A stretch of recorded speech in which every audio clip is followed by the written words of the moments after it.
Alright guys, so I just got done with a video. I'm going to do another one here. I want to talk about the importance of owning your trailer. So when I got started in this trucking business, Winkster and me owned a lawn care company together. We wanted to diversify into something else, so we tried trucking. We didn't know a lot about it, and felt like the best way to go was to pay for a truck cash, which I don't think was the best idea now, looking back at it. But the main thing is that we did that, we got started, and we didn't have any money. We couldn't afford a trailer, so we pulled somebody else's.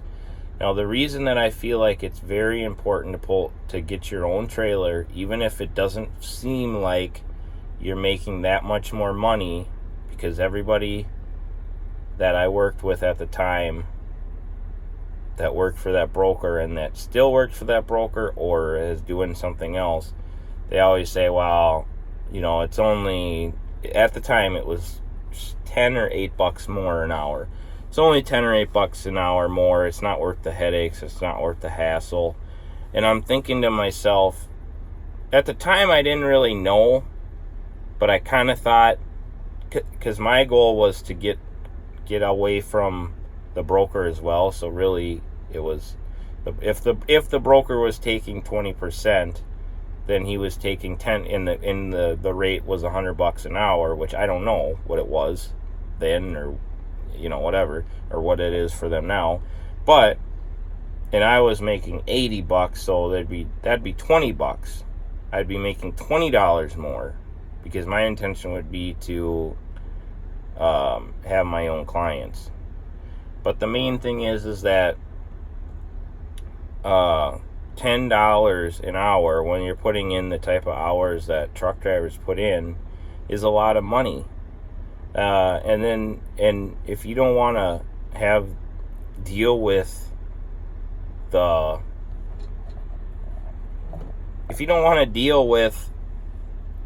hassles of a trailer, then you might as well just sell your truck, because there really is no hassles of a trailer.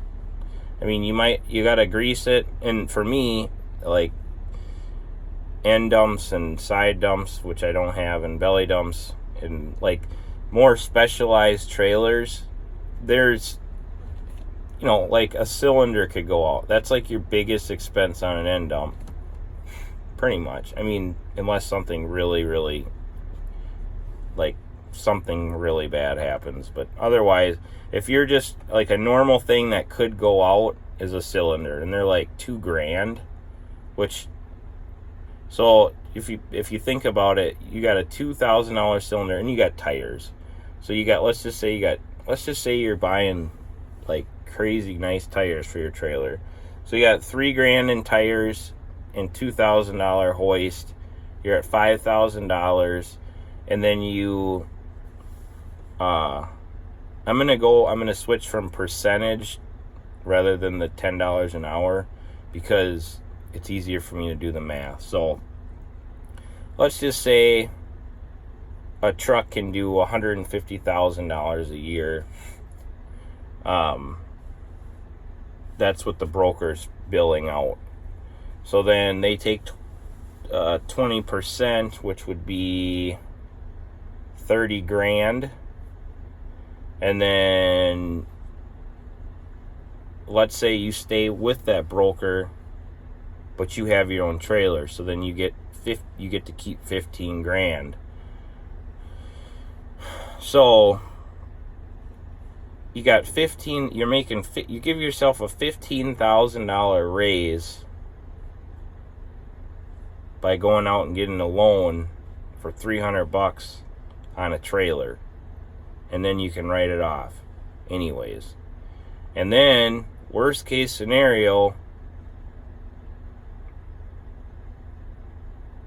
you got $5,000 in expenses because everything went wrong with it during your season of work.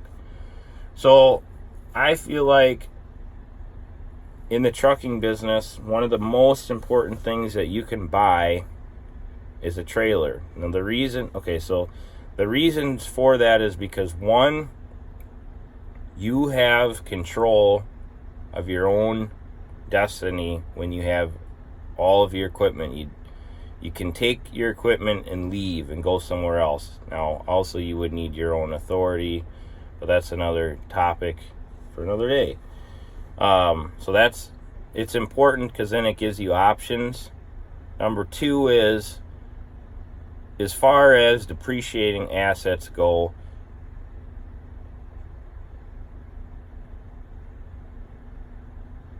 it's kind of a hedge. A hedge would be, it kind of helps you keep money that you're just not just pissing away. You're not throwing it away, because trailers generally hold their value. So basically what I'm saying is, if you go out and you buy a slightly used semi truck for like $100,000, as soon as you drive that truck off the lot, unless you buy it from like somebody that, let's just say you buy it from somebody you know, and they give you a pretty good deal on it, you're not going to be able to sell that truck for what you bought it for a year or 2 years down the road, let alone 10 years down the road. Now with a trailer, let me give you a real life example. Wingster and me, so I did a video, it's a day-to-day, and it's the one where I'm working on the weekend, and I'm showing you guys. So we bought the green truck together and the trailer that I was pulling, which is an 07 Mack half-round Endom. We bought that trailer for $32,000 or $33,000 in like 2014, and that trailer is almost worth what I bought it for, however many years ago that was. So you can't really do that with a truck. And the amount of maintenance that I put into that trailer, I mean, I have replaced the cylinder, I've put a couple tarps on it, but really, if you want to have a driver in your truck, you got to make as much money as possible, and the trailer really can help pay for some of that. So, and it just helps you keep your money. And if you hold it long enough, it can actually flip, where it can start going up in value, because the price to make those trailers and the price of steel and aluminum, the price of metals over time just go up with inflation. So it's a good way, I feel like, to keep a little bit more of your money. So those are a couple reasons why I feel like it's hard to lose with buying a trailer. So, all right, just don't go out and buy something that you can't afford. If I don't get into it. Okay, see you later.